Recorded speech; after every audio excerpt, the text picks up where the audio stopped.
एक गांव में मोहन नाम का एक आदमी रहा करता था। वह अपनी पत्नी के साथ एक छोटे से घर में रहता था। मोहन बहुत ही गरीब था। न उनके पास खेती करने के लिए ज़मीन था और न कोई काम धंधा था। एक दिन मोहन घर में बैठा था, तभी उसकी पत्नी मोहन से बोलती है, ए जी, खाना बनाने वाला सामान सब खत्म हो गया है, जाकर बाजार से ले आइए। तुम्हें तो पता है ना सावित्री, मेरे पास पैसे नहीं है। मैं जिसके पास भी नौकरी के लिए जाता हूँ वह धक्के मारकर बाहर निकाल देता है। आज मैं पढ़ा लिखा होता तो कोई न कोई नौकरी जरूर मिल जाती। आप चिंता मत कीजिए, भगवान पर भरोसा रखिए, सब कुछ ठीक हो जाएगा। ठीक है सावित्री, मैं बाहर से जाकर कोई काम धंधा देख कर आता हूँ और उधर से ही खाने का सामान लेते आऊँगा। यह कहकर मोहन काम की तलाश में निकल जाता है। रास्ते में उसका दोस्त सोहन मिलता है। मोहन को चिंतित देख उसका दोस्त सोहन उससे बोलता है, क्या हुआ यार, तुम इतने चिंतित क्यों लग रहे हो? क्या बताऊँ यार, मेरे घर में कुछ खाने के लिए भी नहीं है। किसी के यहाँ काम के लिए भी जाता हूँ तो धक्के मारकर बाहर निकाल देते हैं। मुझे समझ नहीं आ रहा मैं क्या करूँ। यार तुम चिंता मत करो, सब ठीक हो जाएगा। तुम एक काम करो, रामदयालु सेठ के पास यहाँ जाओ। मैंने सुना है वह गरीबों की बहुत मदद करते हैं, तुम्हारे भी मदद जरूर करेंगे।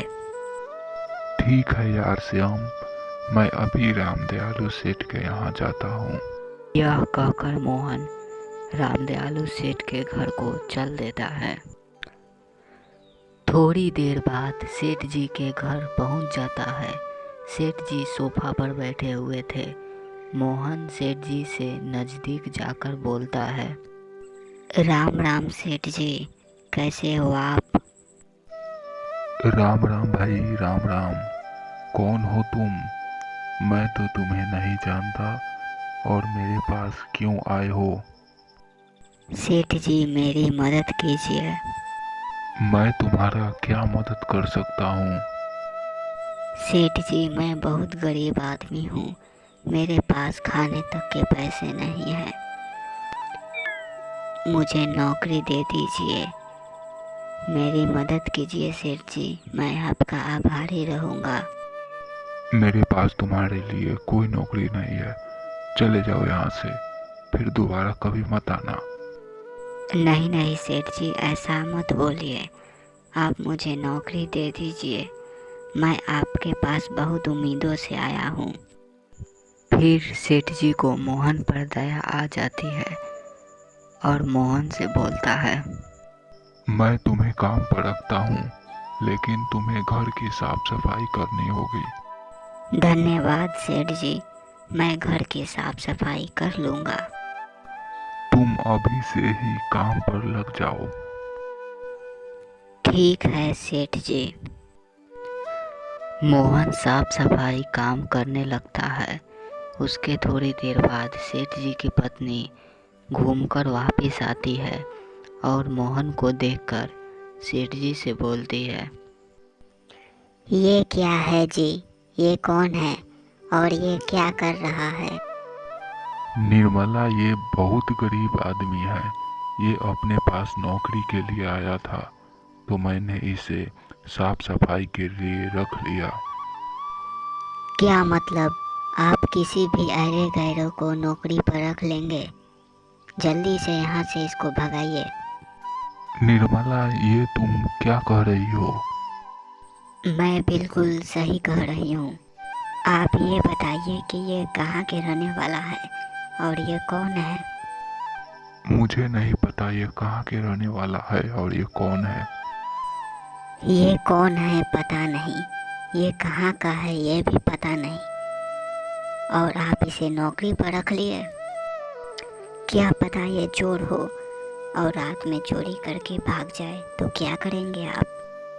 तुम ठीक कह रही हो निर्मला, पर हमने अभी ही काम पर रखा है, इसे भगा नहीं सकता। आप एक काम कीजिए, इसकी ईमानदारी की परीक्षा ले लीजिए। अगर परीक्षा में सफल हो गया तभी ही इसे नौकरी पर रखेंगे। पर हम इसकी ईमानदारी की परीक्षा कैसे लें? आप एक काम कीजिए, बाहर वाले घर में एक पैसा की गड्डी नीचे गिरा दीजिए और मोहन को उस घर में साफ सफाई करने के लिए भेज दीजिए। अगर चोर होगा तो पैसा लेकर भाग जाएगा, अगर ईमानदार होगा तो पैसा आपके पास लौटाने आएगा। तुम ठीक कह रही हो निर्मला, मैं ऐसा ही करता हूँ। और सेठ जी पत्नी के कहे अनुसार पैसा नीचे गिरा देते हैं। फिर सेठ जी मोहन को अपने पास बुलाते हैं और बोलते हैं, मोहन, बाहर वाला रूम बहुत गंदा हो गया है, जाकर साफ कर दो। ठीक है सेठ जी, मैं अभी जाता हूँ। तभी मोहन बाहर वाले रूम में जाकर साफ सफाई करने लगता है।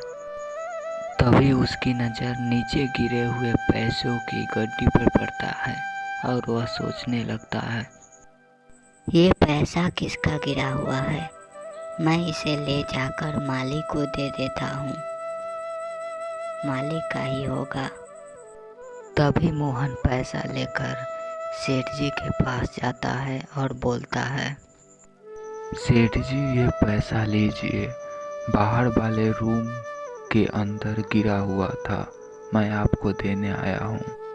तब सेठ की पत्नी को मोहन की ईमानदारी पर पूरा भरोसा हो जाता है और मोहन से बोलता है, मोहन, ये पैसा तुम ही रख लो, मैं तुम्हारी ईमानदारी की परीक्षा ले रही थी और तुम इस परीक्षा में सफल हो गए हो।